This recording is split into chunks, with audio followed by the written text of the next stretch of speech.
Hey there folks, welcome to episode 28 of the Fundraising Bright Spots podcast. My name is Rob Woods and this is the show for anyone who works in charity fundraising and who wants ideas for how to raise more money, enjoy their job and make a bigger difference, even during the pandemic. And in today's episode, if you're conscious of the importance of legacy income to your charity, in particular, the wonderful potential for legacy donations from your closest supporters, but you feel you may be missing a trick in letting those supporters know about this opportunity, then I hope you're going to find this episode interesting and useful. Because today, we're looking at the crucial subject of being able to talk about legacies when you're in conversation with your supporters. I'm going to share an interview I conducted with Dr. Claire Routley, who's one of the UK's leading experts in legacy giving. I met Claire in early March 2020, at the fabulous conference organised by the National Association of Hospice Fundraisers, and it was just a couple of days before the UK went into lockdown. As I'm about to publish this episode in late June, 4 months later, I decided to catch up with Claire this week to check whether she feels the ideas we talked about are still relevant, given that so much has changed for us as people and as fundraisers. One thing we talked about was that charities are right to have been extremely cautious and sensitive over the last few months, when deciding whether to proactively send out legacy appeals. Clearly, charities need to be extremely sensitive to how supporters might construe a legacy appeal during this kind of health crisis. Claire also pointed out that inquiries to will writing services have gone up massively in the last few months, and as such, the chance that your supporter might be thinking about leaving your charity a gift, or potentially ask you a question about this way of giving, has actually gone up. For these reasons, we feel that today's topic of being able to have a conversation, when appropriate, with an existing supporter about leaving a gift in a will as one way to support, is as relevant as it has ever been. If you're interested in understanding and weighing up the ethics of legacy fundraising in an emergency, I'm so pleased that Claire and her colleagues at Rogare, the excellent fundraising think tank, are soon to publish a report on this very subject. The report is due to be published in the next 2 weeks, and I'll include Claire's details at the end and in the episode notes, so you can get in touch to request a copy. So what you're about to hear is a conversation I recorded with Claire 4 months ago. I don't know about you, but this to me seems like another age. Listening back this week, I really enjoyed Claire's insights again, and I hope you find ideas in it that are helpful too. This episode of the Fundraising Bright Spots podcast is brought to you by Bright Spot Mastery Programs. So if you need to increase income in corporate partnerships or major donor and trust fundraising, these programs will help. As well as the advanced strategies you learn on the training days, you receive one-to-one coaching to help you put those powerful techniques into practice. To find out more about the Corporate Mastery and Major Gifts Mastery programs, head over to brightspotfundraising.co.uk. So welcome to the podcast, Claire Routley. Thank you for having me. So here we are, Claire. We're in a quiet training room at the National Association for Hospice Fundraisers conference. The plenary is going on next door. We've quietly sneaked out because I couldn't resist getting your views on a very important topic for fundraisers, to do with silo smashing, to do with being more holistic, and to do with the importance of legacy fundraising for all fundraisers rather than just one small department shoved off to the side. And I'd love to get into that in a moment, but just before we do, to help the listeners get some context, let me get this right. You are Dr. Claire Routley. Your company is called Legacy Fundraising, and right before we even get onto that, you're not a medical doctor. That doctor comes because you've done a PhD, and crucially, the PhD was in? Legacy fundraising, yeah. Okay, so you spent 3 or 4 years studying a hypothesis to do with that. Part-time, so 6 years. Wow. So you've gone super deep into understanding the various factors that contribute to successful legacy fundraising. Yeah. My PhD was really about why people do it. And I had the real pleasure of getting to go and interview 20 or so legacy pledgers who were just absolutely fantastic. I wanted to adopt each of them as a grandparent, but hear their stories and hear why they were doing it, and hearing about their connections to the charities. Fantastic. And you've worked in fundraising for around 15 years, doing various things, including trust fundraising, and obviously you've specialised and gone deep into legacy fundraising with the insight you've got from that PhD, among other things. In today's podcast, I don't want to necessarily go super deep into everything to do with legacy fundraising. We can save that for another episode. But today I wanted to more focus on this crazy thing that happens whereby legacies just get stuck off to one side, and in many charities is the responsibility of one person or one team. And the crying shame that is when actually, statistically, many of the people who are most likely to leave a gift to us already have a good relationship with the corporate fundraiser or the local shop or the community fundraiser. I guess, first of all, is that your observation that most charities are missing a trick in that respect? And if so, what do you think are some of the understandable human reasons or organisational reasons why that just often does end up happening? Yeah, well, I think increasingly charities are trying to integrate legacies across various teams, but I do think there's varying degrees of success. I think one of the reasons sometimes it isn't done in the optimal way is perhaps because people maybe, get someone like me in quite often to do training. That's a real good way to sell my services, isn't it? But get me in to do some training, or, somebody else in to do some training. But then that's it. There's not that sort of ongoing internal effort to really embed that. Yes. So it's a kind of a tick box exercise. Yeah. An expert came and did the thing, and now it should all be fine now. Yeah. Get on with it. Yeah. But in reality, what we know about most organisational change is just doing one thing once, however well it's done, is really rarely enough to make a lasting change in behaviours and attitudes. Absolutely. So it's got to be a real sort of long-term commitment from organisations. And then I suppose the other barriers are the fairly obvious ones, that it's about death and money. Two of our biggest taboos. So, that is a challenge for people to become comfortable with, to talk about those two things. And I suppose it's really got to come from the top of the organisation, as well as a sort of bottom-up effort as well. I think it's difficult as a legacy fundraiser on your own without that organisational support to really embed that. Yes. And yet, so this requires a decision. It requires, especially on the part of leaders, and a concerted effort that this is worth making time for in team meetings. It's worth, measuring. It's worth looking at the specific activities that would lead to this more holistic approach to the idea of even just people talking about gifts in wills like it's a reasonable thing to talk about, same as a 10K fun run or a new appeal for £2 a month. Yeah, and absolutely, it is just another way of supporting the charity. I mean, a wonderful way, but yes, that's how it should feel, I think, to fundraisers, that it's just, it's another ask. We make lots of asks all the time. And I think we sometimes in our own minds position it as this big, scary thing, when actually, yes, it's just a normal way to carry on your support of that organisation that you've loved right through your life, really. Yeah. So either from your PhD studies or from the work you do with your other clients, what are the couple of things that you tend to help people with to overcome those two taboos to do with money and to do with death and the notion that people, understandably, many people don't want to talk about those two things, but when you've worked with the charity and they've become better at it, what are certain things they've got their head around that help them at least have this chat anyway? I think for me, it's trying to switch the internal mindset from this idea that legacy is this big, scary ask to actually giving people the opportunity to leave a legacy is a real opportunity for them.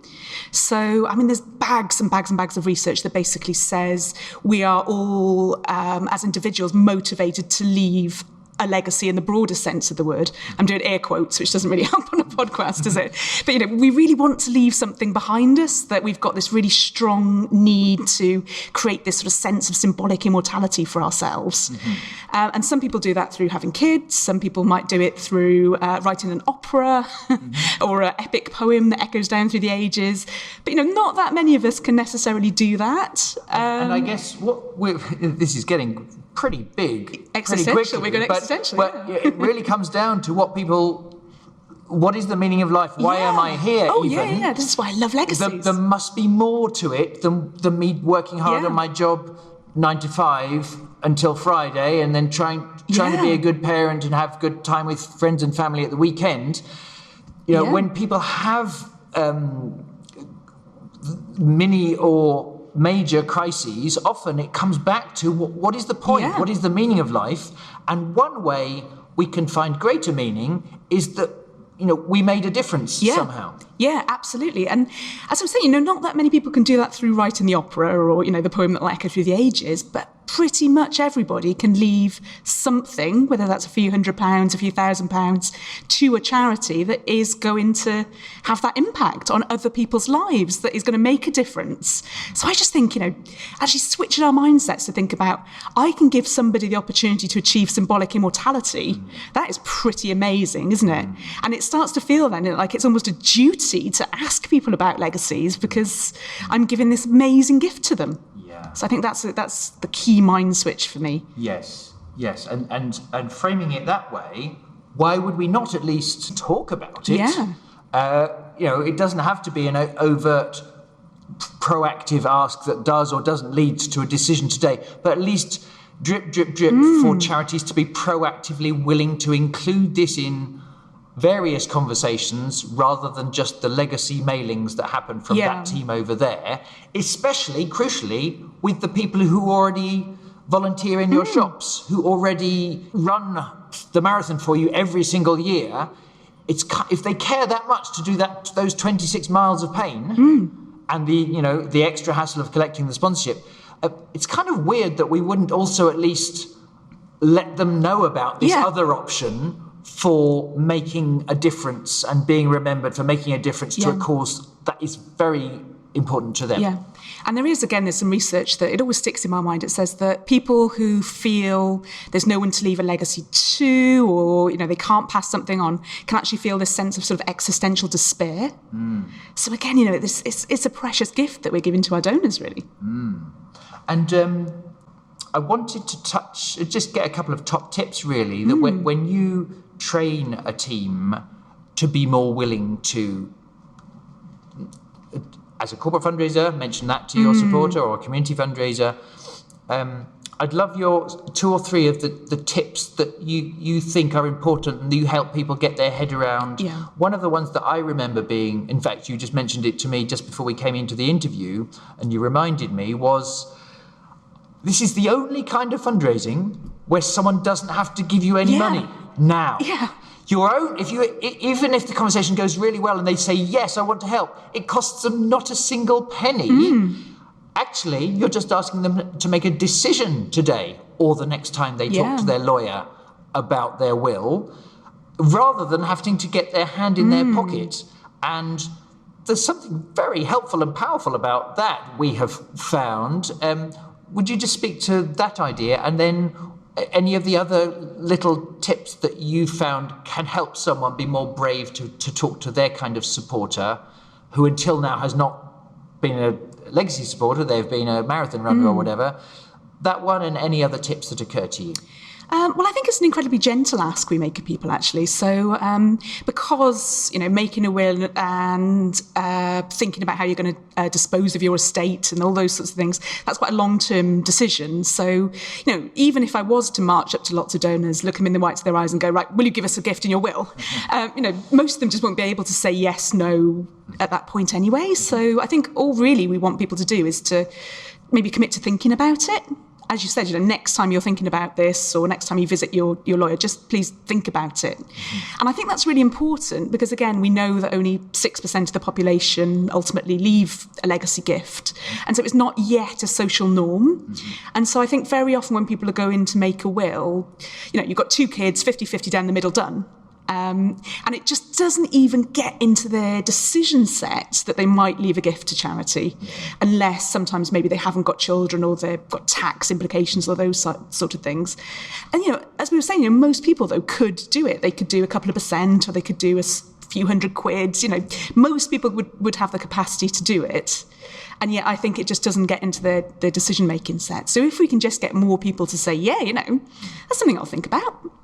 And I remember a couple of the organisations I have worked with in the past that decided to get better at this thing, not just the legacy team doing what they do, but helping all fundraisers in the organisation get more proactive and less afraid of this. The whole focus of those 2 projects I'm thinking of was not, let's get legacy pledges. The whole project was about let's have more conversations about it. And indeed, that was what was measured. Yeah. So maybe I'm getting ahead of myself here, but would you agree you've got to be clear what the outcome is so that the fundraisers you're talking to know what it is you're asking them to do, rather than them inadvertently thinking you wanted them to go and get some legacy pledges. No, we just need you to be mentioning it. Yeah. And secondly, the importance of getting the measurement right. Yeah, absolutely. So, we really just want people, as you said, to have these conversations, to raise it. If people then do say, well, actually, yes, I've done it already, I think it's good to, where, GDPR and et cetera permitting, that you can capture that, because there could be a whole other podcast about stewardship and the fact that actually a lot of people will change their wills and charities will drop out. So, when we know they've done it, we can look after them, and that's really important. But absolutely, I think just having the conversation is the key thing to do. But even I think where you're measuring conversations, as I said, lots of people will actually go, yes, I've done it, or I'm really thinking about this. Next time I see my sister, I will.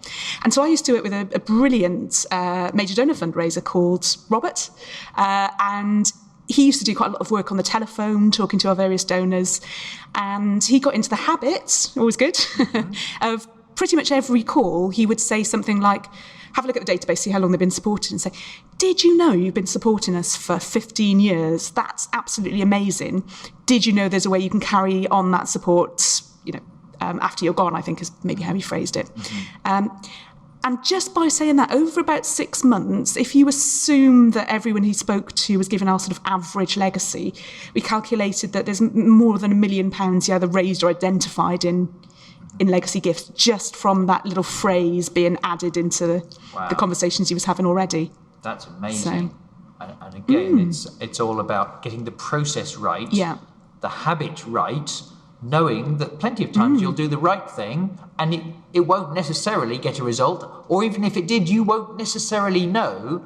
But if you've thought carefully about what the process and the habit should be, then as those results show, over time, it's absolutely going to pay off. Oh, and you in your question as well, actually, you've reminded me of I should probably admit to the big mistake I used to make when I was in-house, which was to generally kind of talk about how great legacies were and say, we help with legacy promotion, but not being specific about what I wanted people to do. And I read one of the, Chip and Dan Heath books about change, it's an excellent book. Switch, that's it, Switch. And one of the things they say is script the moves, so be really specific. And I think that is something that I used to fall down on. I'd kind of G up everyone about legacies, but not actually say, every time you have a conversation, can you say this? Or, can you find your own phrase that really works for you, that you use? So, that point about just being specific about what we want people within our organisations to do is an important one and a failure of mine that I'm quite happy to admit to. So yes, and I remember when we did some training on this, we did quite deliberately give a rough approximation of a sentence that people could use, and I don't know what, of course it's going to change depending on who you're talking to and depending on your style and the organisation. But I remember a key element of the way we were talking about it was to understand that if people think about their will, charities are often not the first thing that they think about. The first thing, the purpose of their will, is to look after their family. And if there's something left over, and if they're able to, potentially to look after or be remembered or in some way help their friends. And however strong their connection to a cause, those two things just are usually going to come first. And the insight of knowing that helped the fundraisers get that out of the way up front, so that in no way were we implying that please put us first. So it was something along the lines of, I don't know if you would consider, clearly after doing everything you possibly can through your will to help your family and indeed potentially your friends, but after you're happy with the way you've done that, I don't know if you would consider making a decision to leave something in your will to this particular cause, after you're gone. Yeah. That, it's 10 years ago since I studied this topic, but that's my memory of roughly what people were finding was effective. Does that broadly sound okay, or is there any changes you tend to recommend with your clients to what I just said? No, I think that sounds perfect. I suppose the only thing to be conscious of, like you say, sometimes it's about the person you're talking to, and the classic legacy donor might not have family. So I suppose just being conscious, if we know the person, being conscious of that, really. One thing that's occurred to me is a fundraiser might be concerned about the legal element of this, anything they should or should not mention or should not know to do with the legal side. Yeah, I think you're right. I think that's potentially another one of those barriers to having these conversations, is that fundraisers worry that they need to be experts on inheritance tax and, the different ways in which someone can leave a gift. And so I suppose in terms of your own confidence, it might be helpful to just have a quick look at the basics, different ways that someone can leave a cash gift or they can leave a share of their estate. But in practice, in my 10 years plus now as a legacy fundraiser, I think I've only ever been asked maybe one legal, even vaguely legal question. So it doesn't tend to come up that much. So you absolutely don't need to be an expert. And also, codes of practice tell us that we, as fundraisers, should not be given any sort of legal advice. And as we were just chatting about on the way down, Robbie was saying the really good thing to do is just to signpost someone to that legal advisor. So, yeah, we can tell them about our organisation and the really good things that it does. We can have conversations about how they might want their gift to be spent, but we shouldn't really ever get into that area of giving someone personalised legal advice. I remember a common worry or question can be, if a donor wants their money only to be spent on a particular thing that our charity does, and actually realistically, the charity can't necessarily guarantee that in 10 years' time we will still be doing this particular kind of project to protect cats, or this particular kind of project to help refugees, what do you tend to advise that a fundraiser could say in response to that request? Well, I think it's probably good to have thought about that as an organisation before you get to the point of the conversations, because really you don't want to be on the hoof making up what you could do with a gift. And sometimes you might have to, if someone wants to do something very specific, you might have to go back to your organisation and talk about it a little bit more and come back to them. But actually, one of the things I really like is what the National Theatre do, which is where they give people choice, but to fund quite broad areas. So, and I'm probably getting the exact areas wrong here, but they talk about, you could fund new productions, you could fund our work with young people, you could fund the fabric of the building. If you've got some broad areas of work that somebody could fund, so they get that sense of choice, they get that sense of personal impact, but it doesn't necessarily lead to those situations where you've got £1 million that must be spent on one tiny village in Devon. Yes, very good. And I think maybe not every time, but most supporters, most donors to organisations, if you articulate to them that we can't, goodness, at the time of recording, the entire political and social and economic things going on in the UK are utterly transformed in the last 2-3 weeks to do with the onset of coronavirus. And in the last 5 years, there's been massive change economically, politically, socially. I think if one points out to a supporter that it's hard to predict what will be going on in society in 5 years' time, let alone 10, 20, 30, if you can help them see that, and for that reason, as an organisation, it's unhelpful for us to be committing to too specific and too tactical a thing. But like you say, I just love that advice. Often organisations can sign up that it would be in this broad area, achieving this kind of outcome, rather than these very low-down specific tactics. Yeah, and I think no donor wants to see a situation where it takes 30 years to spend their money because it's tied up into legal or internal wranglings, or even, there's a situation where it might even never get spent, or the gift would fail. No donor wants that. So, yes, just making it clear to them, really. Yes. So, I'd like to move on to the other half of the conversation soon, but just before we do, if we are a fundraiser and we might want to be more proactive in having these kinds of conversations with our supporters, in addition to everything else we've said, any last couple of tips that you think are useful for us to bear in mind? Yeah, I think we haven't really said sort of listen to the donor yet, which I think is a real sort of fundamental basic for any type of fundraising and absolutely for legacy.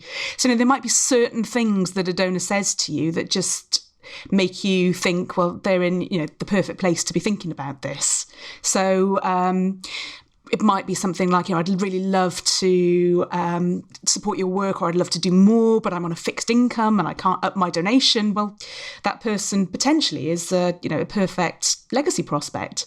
And again, it's that beautiful win-win that, they'd love to do more. Well, actually, there's a brilliant way they can do it, and it's not going to cost them anything now, as we've been talking about. So, surprise, surprise, the fundamental skills of good relationship fundraising are at the heart of whether one of these conversations is going to be successful and reasonable or not. Yeah, absolutely. As we were saying, earlier, it's just another way of supporting your charity when it comes to it. Yes, very good.